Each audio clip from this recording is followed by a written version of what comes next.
ইস্তেখারার সালাত, ইস্তেখারার নামাজ। ইস্তেখারা মানে কল্যাণ কামনা, আল্লাহ পাক রব্বুল আলামিনের কাছে কল্যাণ কামনা করা। কোনো একটি কাজ সম্পর্কে যে কাজটির ইচ্ছা করেছেন মনে যে আমি এই কাজটি করতে চাই, কাজ শুরু করার আগে 2 রাকাত সালাত আদায় করি আল্লাহর কাছে খায়ের কামনা করা হচ্ছে ইস্তেখারা। ইস্তেখারা মানে হচ্ছে খায়ের কল্যাণ কামনা করা। যেহেতু আপনি জানেন না যে এতে কল্যাণ আছে না অকল্যাণ আছে, ভালো আছে না মন্দ আছে, ফলাফল রেজাল্ট কি হবে আল্লাহ পাক জানেন। সুতরাং আল্লাহ পাক রব্বুল আলামিনের কাছে যদি কল্যাণ কামনা করেন, আশা করি এই দোয়া কবুল হবে, আপনার জন্য সেটি দুনিয়া আখিরাতের ক্ষেত্রে মঙ্গলজনক হবে। এই ইস্তেখারার সালাত এমন একটি গুরুত্বপূর্ণ সালাত, যেই সালাত সম্পর্কে নবী করিম সাল্লাল্লাহু আলাইহি ওয়াসাল্লাম সাহাবায়ে কেরামদেরকে শিক্ষা দিয়েছেন, ওইভাবেই শিখিয়েছেন যেইভাবে কোরআন কারীমের আয়াত সূরা শিখাতেন। আর এই সুন্নতটি এমন একটি সুন্নাত, যে সুন্নতটি বর্তমান যুগে পরিত্যক্ত সুন্নাত, মুসলিম সমাজে মৃত সুন্নাত।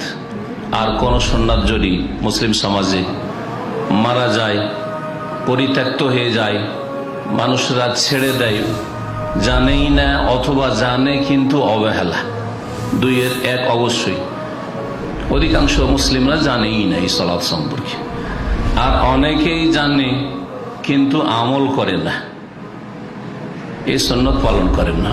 অল্প সংখ্যক লোক পৃথিবীতে পাওয়া যাবে মুসলিম সমাজে যারা কাজের পূর্বে কোনো একটা গুরুত্বপূর্ণ কাজ করতে যাচ্ছে, সেই কাজের পূর্বে ইস্তেখারা করে থাকে, যার ফলে এই সুন্নতের গুরুত্ব আরো বেশি বেড়ে যায়।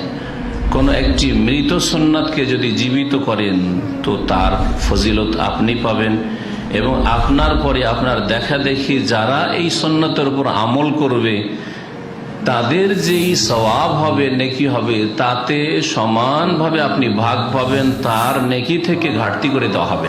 সুতরাং এই সুন্নতের গুরুত্ব অত্যন্ত বেশি। হাদিসে আসি সরাসরি ইস্তেখারার সালাত সম্পর্কে। এই সম্পর্কে সহিহ হাদিস, একটি হাদিস রয়েছে সহিহ বুখারীতে, আরো কয়েকটি হাদিসের কিতাবে। জাবের ইবনে আব্দুল্লাহ রাদিয়াল্লাহু তাআলা আনহুমা থেকে বর্ণিত, তিনি বলেন, কানা রাসূলুল্লাহ সাল্লাল্লাহু আলাইহি ওয়াসাল্লাম ইউআল্লিমুনাল ইস্তিখারাতা ফিল উমুরি কুল্লিহা। রাসূলুল্লাহ সাল্লাল্লাহু আলাইহি ওয়াসাল্লাম আমাদেরকে ইস্তিখারা শিখাতেন, কল্যাণ কামনা করার সালাতের শিক্ষা দিতেন। ইস্তিখারা কল্যাণ কামনা শিখাতেন, ফিল উমুরি কুল্লিহা, সমস্ত কাজের ক্ষেত্রে, সমস্ত কাজের ক্ষেত্রে যেই কাজের আপনি ইচ্ছা করছেন। কেমন গুরুত্ব সহকারে, কামা ইউআল্লিমুনা সূরাতা মিনাল কোরআন, যেমন আমাদেরকে কোরআনে কারীমের সূরা শিখাতেন। কোরআনে কারীমের সূরা যেই গুরুত্বের সাথে শিখাতেন, মুখস্থ করিয়ে দিতেন, পড়াতেন, জানিয়ে দিতেন যে এই সূরা নাযিল হয়েছে, আয়াত নাযিল হয়েছে, তোমরা এটাকে সংরক্ষণ করো, মুখস্থ করো বা লিখে রাখো। ওই রকম গুরুত্বের সাথে ইস্তেখারা সালাতের শিক্ষা দিতেন রাসূলুল্লাহ সাল্লাল্লাহু আলাইহি ওয়াসাল্লাম। কি বলতেন তিনি? বলছেন ইয়াকুল, এইভাবে বলতেন রাসূলুল্লাহ, ইযা হাম্মা আহাদুকুম বিল আমরি, তোমাদের কোন ব্যক্তি যখন কোন কাজের উদ্দেশ্য করবে, যখন কোন কাজের প্রাথমিক ইচ্ছা হবে যে এই কাজটি করব, কাজটা কমপক্ষে বৈধ হইতে হবে। কি করতে হবে? ফালিয়ার কারাকাতাইন, 2 রাকাত যেন সালাত আদায় করে, মিন গায়রিল ফারিজা, ফরজ ছাড়া অতিরিক্ত। তার মানে ফরজ সালাত দিয়ে ইস্তেখারা করা চলবে না, ইস্তেখারার জন্য 2 রাকাত আলাদা পৃথক সালাত আদায় করতে হবে ফরজ ছাড়া। সুম্মা লিয়াকুল, আর তারপরে যেন এই দোয়া বলে ওই ব্যক্তি, ইস্তেখারাকারী ব্যক্তি, কি اللهم إني أستخيرك بعلمك وأستقدرك بقدرتك وأسألك من فضلك العظيم فإنك تقدر ولا أقدر وتعلم ولا أعلم وأنت علام الغيوب. اللهم إن كنت تعلم أن هذا الأمر خير لي في ديني ومعاشي وعاقبة أمري فاقدره لي ويسره لي ثم بارك لي فيه وإن كنت تعلم أن هذا الأمر شر لي في ديني ومعاشي وعاقبة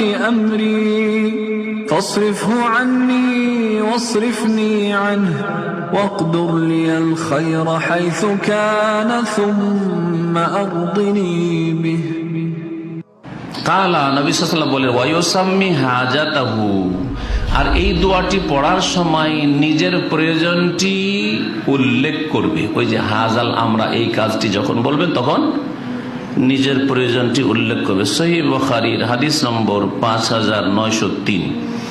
ইস্তেখার উদ্দেশ্য হচ্ছে যে আল্লাহ এই কাজটিতে কল্যাণ থাকে আমার জন্য আসান করে দাও, সহজ করে দাও। আর যদি এতে যদি অকল্যাণ থাকে, আমার জন্য বিপদ আপদ থাকে বা কোনো লাভ না থাকে, তাহলে এটাকে আমার থেকে দূরে সে আমাকে এর থেকে ফিরে দাও এবং উত্তম বিকল্প দান করো, উত্তম বিকল্প দান করো।